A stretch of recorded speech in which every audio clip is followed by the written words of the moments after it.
you if you know which way it's looking. But on that day, I didn't know which way it was looking. If, for instance, I'd known it was looking south, I would have not approached it in the south. You know, that amount of undoubted bravery, and yet some people would say recklessness, and I don't mean that gratuitously, but you know, it is a form of a reckless disregard for your own safety. It has to be if you're putting yourself in that situation. It must really screw you up. It must really do something to your head. It really does, and it really. I find it very hard to describe what that feeling is like when I turned away from my second in command and towards the bomb. Other than it was utter helplessness. I knew I was going to die.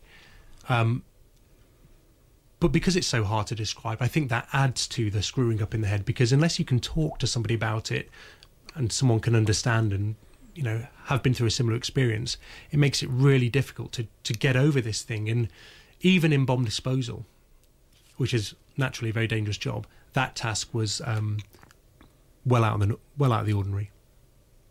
So what happened to you then? Because obviously you survived it. What happened? Well, most people are surprised to hear that even within a few hours or maybe a couple of days, I felt deeply in shock. So I didn't sleep for a number of days. I got incredibly angry and started to take that out on my team. And my team, prior to that day, had saved my life a number of times. And that was just in the very short term. You were fighting with them, arguing with them? Arguing them, in one case screaming at the same second in command that I'd given my last messages to in the middle of this town on another operation. And also, it was incredibly difficult to get myself out of camp again. I was just so terrified of ever leaving camp and of ever exposing myself to any risk, let alone that level of risk. So there's lots of short-term things.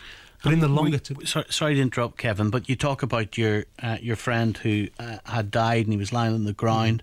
Were you getting flashbacks? Yeah. And I also saw that image very differently to the others. And the way I describe it is...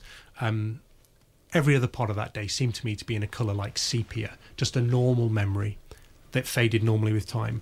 But that image was in Technicolor, and it just occupied the front of my mind, and it was something I couldn't get over and didn't get over until I started my treatment, which was a few months ago. So for 4 years, that particular image, has been particularly destructive. There must be ways, and there must be procedures within the MOD, and I guess this is part of the thrust of what we're to talk about tonight. Post-traumatic stress disorder is undoubtedly what you were suffering from, and there must be many, many procedures within the MOD to tackle that.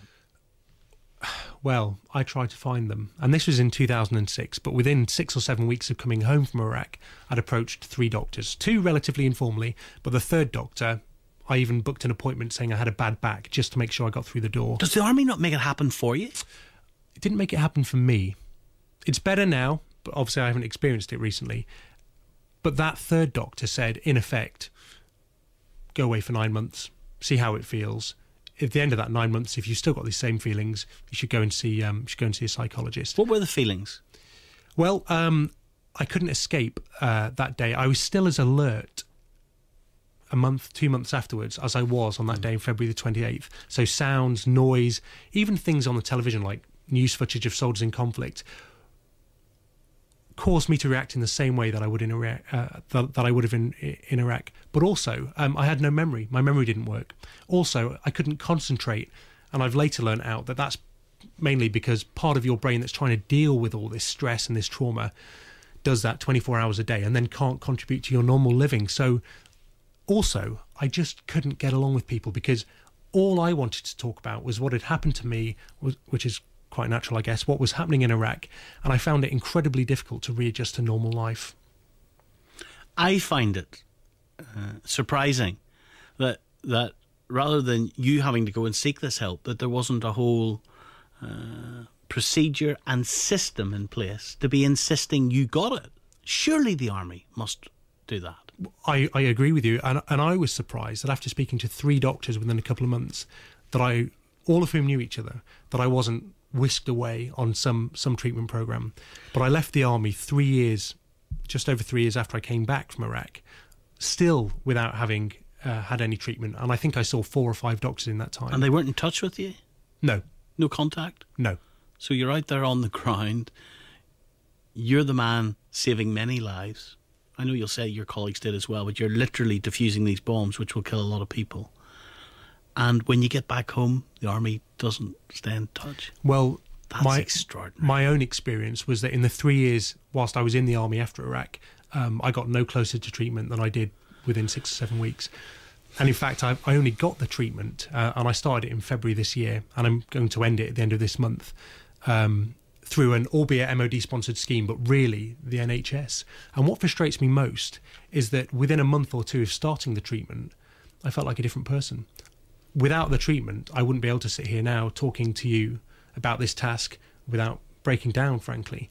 So I always knew the treatment was there. How are you holding down a relationship? How are you holding down normal life? Well, at the time, in those 3 years, I didn't.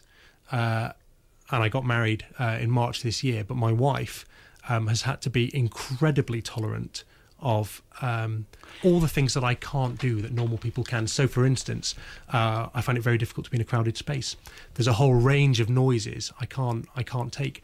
As one example, as part of my treatment, I've had to relearn how to go on a bus because of the various noises that just have this most overwhelming effect on me. How do you relearn how to go on a bus? You have a very good therapist and a very good psychologist, and I've no idea what that. I've been doing therapy for six or 7 months. I've no idea what the therapy is, but I know it works. Was it worth it, Kevin? That's a really good question. Was the war worth it? Well, we now know the calls for war to be false, so no. Were my efforts worth it? On that day, I hope I helped save the lives of British soldiers and Iraqi civilians. So yes, my efforts were worth it.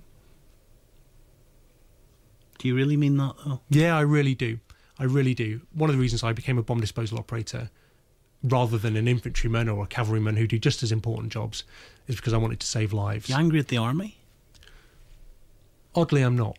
I'm really not.